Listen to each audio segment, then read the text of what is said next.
মুহূর্তে যে খবরের দিকে নজর থাকবে, সন্দেশখালীতে বাড়ি ভাড়া নিলেন বিরোধী দলনেতা। প্রতিবাদীদের পাশে থেকে লড়াইয়ের বার্তা দিয়েছিলেন শুভেন্দু অধিকারী। প্রতিশ্রুতি মতো এবার সন্দেশখালীতে থেকে লড়াই জারি রাখার জন্য বাড়ি ভাড়া নিয়েছেন তিনি। সন্দেশখালীর মাঝের পাড়ায় বাদল দাসের বাড়ি ভাড়া নিলেন শুভেন্দু। মহিলাদের উপর শাসক নেতাদের অত্যাচার, বোধ লুঠের চেষ্টা, প্রতিবাদীদের পাশে থেকে লড়াই করতেই এবার বাড়ি ভাড়া নিলেন শুভেন্দু অধিকারী।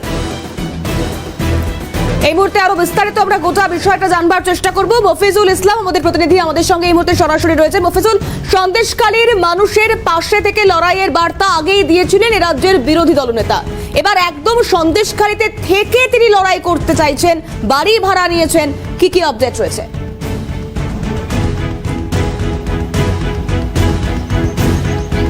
দেখো, অবশ্যই যখন সন্দেশখালীর মহিলারা আন্দোলন করছিলেন সেই সময় সন্দেশখালীতে পা দিয়েই বিরোধী দলনেতা শুভেন্দু অধিকারী তিনি ঘোষণা করেছিলেন তিনি সন্দেশখালীতে প্রয়োজনে বাড়ি ভাড়া নিয়ে থাকবেন, সন্দেশখালীর মহিলাদের নিরাপত্তা সুনিশ্চিত করতে এবং তাদের ওপর যাতে ভোটের সময় কোনোরকমভাবে শাহজাহান বাহিনী অত্যাচার করতে না পারে বা এলাকার মহিলাদের যে গণতান্ত্রিক অধিকার ভোট লুট করতে না পারে সেই বিষয়টির জন্যই কিন্তু তিনি সন্দেশখালীতে থাকতে, সন্দেশখালীর মানুষদেরকে আস্থা ফেরাতে, সন্দেশখালীর মহিলাদের ভয় ভীতি দূর করতে সন্দেশখালীতে নিজে থাকার প্রতিশ্রুতি তিনি কিন্তু দিয়ে গিয়েছিলেন। আর সেই প্রতিশ্রুতি মতোই সন্দেশখালীর মাঝের পাড়ায় এই বাড়ি কিন্তু ভাড়া নেওয়া হয়েছে। সুরজিৎ দেখাচ্ছে ক্যামেরায় সেই বাড়িটি, যে বাড়িটি হচ্ছে বাদল দাস নামে একজন ব্যক্তি, তার এই বাড়ি। তিনি যেহেতু কর্মসূত্রে বাইরে থাকেন, সন্দেশখালীতে থাকেন না, তার এই বাড়িটাই কিন্তু শুভেন্দু অধিকারী বিরোধী দলনেতা তিনি কিন্তু ভাড়া নিয়েছেন। ভাড়া নেওয়ার যে প্রক্রিয়া চুক্তিপত্র সেটা ইতিমধ্যেই সম্পন্ন হয়েছে। যে কোনো সময় কিন্তু এবার শুভেন্দু অধিকারী এই বাড়িতে তিনি থাকতে পারবেন, তার জন্য যাবতীয় ব্যবস্থা করে দেওয়া হয়েছে। সব রকম বাড়ি মানে পরিষ্কার পরিচ্ছন্ন করা, তার বাড়ির আশপাশের বিভিন্ন নিরাপত্তাগত দিক খতিয়ে দেখা, এই যাবতীয় বিষয়গুলো ইতিমধ্যেই কিন্তু সম্পন্ন হয়েছে। তবে বাড়ি ভাড়া নেওয়ার প্রক্রিয়া সম্পন্ন হলেও শুভেন্দু অধিকারী এখনো পর্যন্ত তিনি এই বাড়িতে এসে থাকতে শুরু করেননি। তো ভোট যত এগিয়ে আসবে ততই কিন্তু তিনি সন্দেশখালীতে মহিলাদের নিরাপত্তা সুনিশ্চিত করতে, কারণ হচ্ছে যে কোনো ভোটের সময় শুধু নয় সারা বছরই এই শাহজাহান বাহিনীদের তাণ্ডবের কারণে এই সন্দেশখালীর মহিলারা তারা আতঙ্কে থাকেন। তাদের উপর যেভাবে নির্যাতন হয়েছে, যেভাবে অত্যাচার হয়েছে, ভোট এলেই তাদের এই আতঙ্ক আরও বাড়তে থাকে, আরও তাদের ওপর বিভিন্ন রকমভাবে অত্যাচার হয়। মহিলারা তারা অভিযোগ করেছিলেন যে কোনো মিটিং মিছিলে এই শাহজাহান বাহিনীর শিবু হাজরা, উত্তম সর্দাররা রাতের অন্ধকারে তাদেরকে পার্টি অফিসে তুলে নিয়ে যেতেন, সেখানে আটকে রাখা হতো, বিভিন্ন রকম নির্যাতন করা হতো এবং যার ফলে তারা বুথে গিয়েও তারা নিজেদের গণতান্ত্রিক অধিকার প্রয়োগ করতে পারতেন না, তাদের ভোটগুলো কিন্তু লুট করে নেওয়া হতো। এই পরিস্থিতির পুনরাবৃত্তি যাতে কোনোভাবে না ঘটে আসন্ন লোকসভা নির্বাচনে, সেই বিষয়টি সুনিশ্চিত করার লক্ষ্যেই কিন্তু এবার শুভেন্দু অধিকারী রাজ্যের বিরোধী দলনেতা, বিধানসভার বিরোধী দলনেতা, তিনি কিন্তু এই সন্দেশখালীতে থাকার জন্য এবার বাড়ি ভাড়া নিলেন। এই বাড়িটাই কিন্তু বাড়ি ভাড়া নেওয়া হয়েছে। আপাতত 3 মাসের জন্য চুক্তিপত্র হয়েছে, 3 মাস তিনি সন্দেশখালীতে থাকবেন। প্রয়োজন পড়লে সেই চুক্তি আরও বাড়ানো হবে, এমনটাও কিন্তু বিভিন্ন সূত্র মারফত জানা যাচ্ছে। তবে শুভেন্দু অধিকারী এই বাড়ি ভাড়া নেওয়ায় এলাকার যারা মানুষ, এই এলাকার বাসিন্দা, বিশেষ করে মহিলারা যারা আন্দোলন করছিলেন, তারা নিজেরা আস্থা ফিরে পাচ্ছেন, তারা এবার ভরসা পাচ্ছেন যে তারা এবার নিজেদের ভোটের সময় তারা শান্তিপূর্ণভাবে ভোট দিতে পারবেন। কারণ এই এলাকায় যারা তাণ্ডব করত তাদের বিরুদ্ধে রুখে যেভাবে দাঁড়িয়েছিলেন এই মহিলারা, যেভাবে আন্দোলন করছিলেন, সেই আন্দোলনে একমাত্র তারা পাশে পেয়েছিলেন শুভেন্দু অধিকারীকে।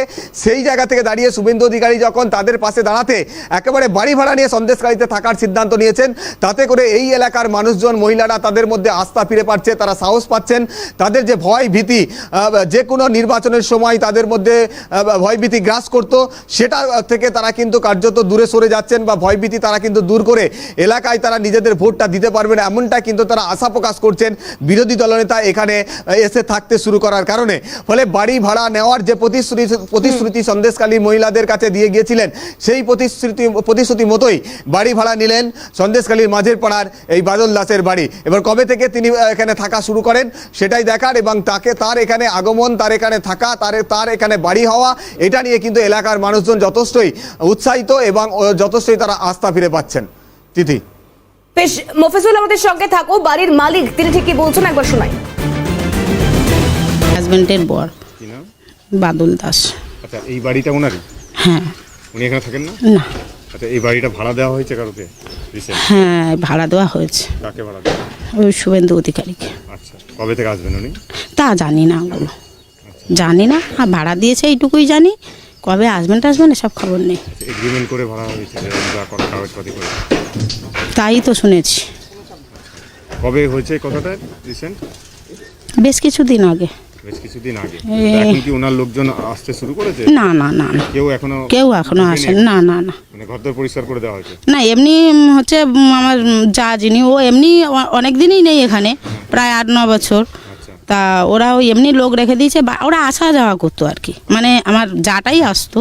আচ্ছা। ভাসুর চাকরি সূত্রে আসতে পারে না, তা ওই এমনি কাজের লোক একটা আছে, একটা কাকিমা কাজ করে, উনি পরিষ্কার পরিচ্ছন্ন এমনি অনেক দিন থেকে, ওই দিন থেকেই করে, ওই দিন থেকে কেউ না থাকলেও করে পরিষ্কার পরিচ্ছন্ন। এরকম একটা অর্থাৎ বাদল দাসের পরিবারের তরফ থেকে ঠিক কি প্রতিক্রিয়া, বাড়ির যিনি মালিক বাদল দাস তার পরিবার কি বললেন সেটা আপনাদেরকে শোনালাম, এরপর স্থানীয় মানুষজন তারা কি বলছেন সেটাও শোনাবো। শুনুন।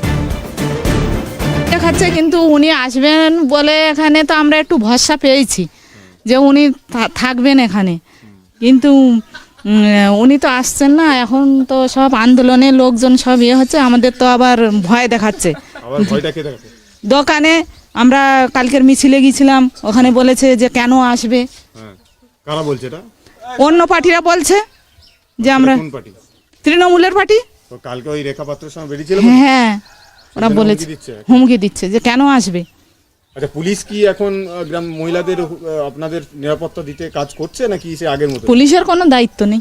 কোনো দায়িত্বই নেই। না, এই পরিস্থিতিতে শুভেন্দুবাবু এখানে থাকলে আপনারা কি অনেকটা সাহস পাবেন? সাহস তো পাবো মনে হচ্ছে আমরা। স্থানীয় মানুষজনদের প্রতিক্রিয়া শোনালাম। আমি আপাতত মফেজুলকে ধন্যবাদ জানাবো। মফেজুল ইসলাম সন্দেশখালীর মাঝের পাড়া থেকে সরাসরি আমাদের সঙ্গে ছিলেন।